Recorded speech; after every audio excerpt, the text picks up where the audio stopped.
So not too long ago, I did my whole seasonal overview video. You know the one. The one where I sit down and literally watch everything from any given season, or at least as much as I reasonably can, and give a quick up and down rating for all of them. Sometimes putting things on hold because I want to give it a closer look myself with a few more episodes. The major downside to this is that usually these ratings are done with very few episodes available. Like, I try to have at least 3 episodes watched for every show, but based on how release schedules are, if I waited for 3 episodes for every show, some shows would be half over by the time the video goes out, and a lot of the purpose for that video is ruined. I do like that people have taken my opinions to heart when they watch these overviews. That's why I make them. But I will also be the first person to say that it is not a perfect system. I would much rather like an overview video that gets released at the end of the season so that I can properly have, watched a decent amount of what these shows have to offer. But since we all here on YouTube live and die by the algorithm, my videos do significantly better at the start of the season when people don't know anything about the season yet, statistically, rather than at the end of the season when people have already made up their mind, they've made choices on what they want to watch or not, and they don't care about what they've missed, and they're just wanting more information on what is coming up next. It would be old news at that point, so those videos aren't sustainable. I'm not happy about it, but it is what it is. So the major downside to the current seasonal overview model is that sometimes I will get to watching a show, watch 1 to 3 episodes, and then toss it because there was nothing interesting in those episodes that made me want to continue. Only for a few more episodes to then come out, and had I watched those, I might have really enjoyed the show. I mean, there's also the more common situation where a show that I end up keeping just gets slowly worse and worse as the season progresses, but we're not talking about that today. Today we are talking about Too Many Losing Heroines, a series that I had in my seasonal overview video that I tossed pretty quickly, actually. I mean, I liked the production value of the series, the amount of content that it could provide to people that just like screen caps of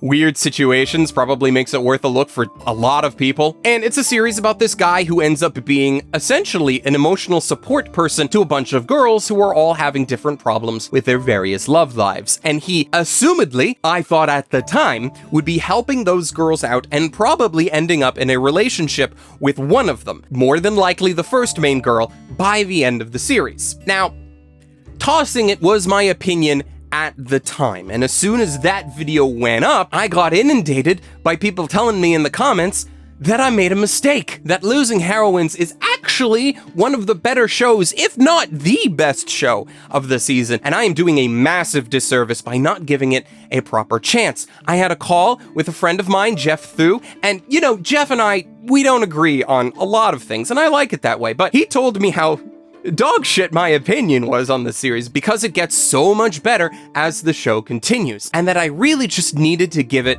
a chance. And I was like, okay, maybe you have a point, especially because, with how the production schedule of that video went, Losing Heroines was one of the shows that I did not end up watching 3 episodes for. Looking back, like when I was writing the script for that video, because it does take a bit of time to film and edit these, there were only 2 episodes out when I was writing it, and being fully honest again, I didn't watch that second episode because I thought at the time that my assessment of the things I didn't like about the series would not be fixed with a second episode. I tossed the show because I didn't like the idea of watching the protagonist be this therapist/emotional support person to a bunch of girls who will never see him as anything more than a lamp that they can vent their feelings to, and I didn't want to share that emotional load with him. So, after getting told off in the comments, after getting told off by a friend that I had made a mistake, I was like, okay, it's been a couple of weeks. Let's go back and see if Losing Heroines was one of the shows that I messed up on. Because, if it's so good, and if it's as good as people were telling me that it was, then the second episode should be able to make up for a lot. So I watched it.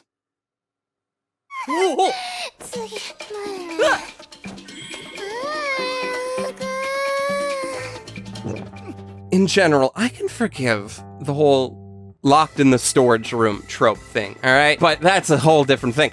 What I can't forgive is this series crafting a situation where any girl would get heat stroke to the point that she would just strip in the storage room with a boy from her class and then conveniently forget about it by the next day. Like, there cannot be a solid narrative reason for this. Because, I mean, hey, she forgets about it. It might as well have not happened. So why did it happen? Because, I mean, boy, we just love adding that needless striptease of an underage tanned girl. I mean, why? I have a saying for things that I want to use more often. Why ecchi when hentai? Why have anything overly ecchi? Why watch anything overly ecchi when hentai exists? If this is the kind of content you are continuing to watch this show for, stop lying to yourself. Go and watch hentai. It's okay.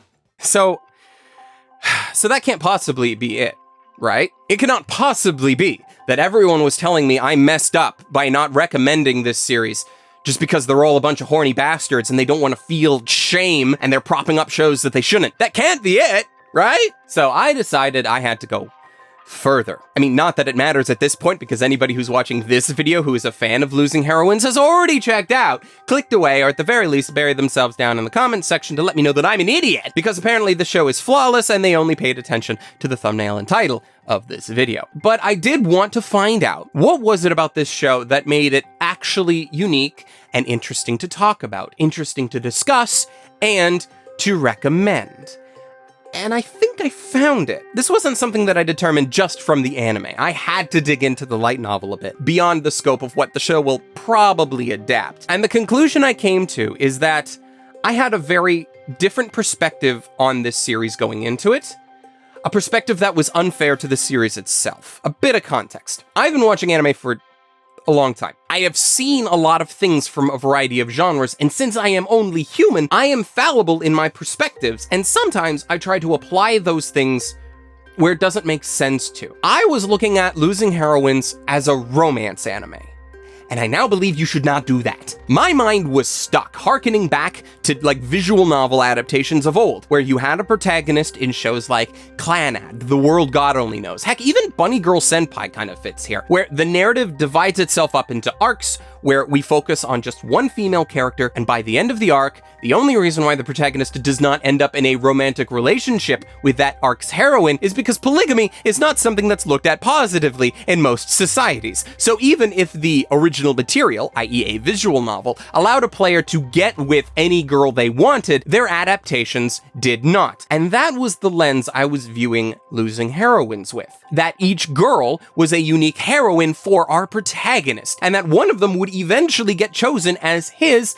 personal winning heroine. But the more I dug into the light novel, the more I realized that this doesn't seem to be the case. Now, the light novel is still ongoing, so who knows what might change by the end of it. But at present, there doesn't actually seem to be a clear winner, let's say, of the relationship lottery with our protagonist. So like when I called him a lamp that the female characters use as a therapist, I still think that's pretty accurate, because that kind of is what he is to them. He does end up wanting to help them, and in many cases he does, but at no point does the series turn things around and say that one of these losing heroines will actually win with our protagonist. And I do honestly find that part of it unique and fascinating. It's breaking so many conventions to be like that. It showcases that no, you can have a relationship with a girl, or in this case, many girls that have a romantic bent to it because he's helping them with their romances.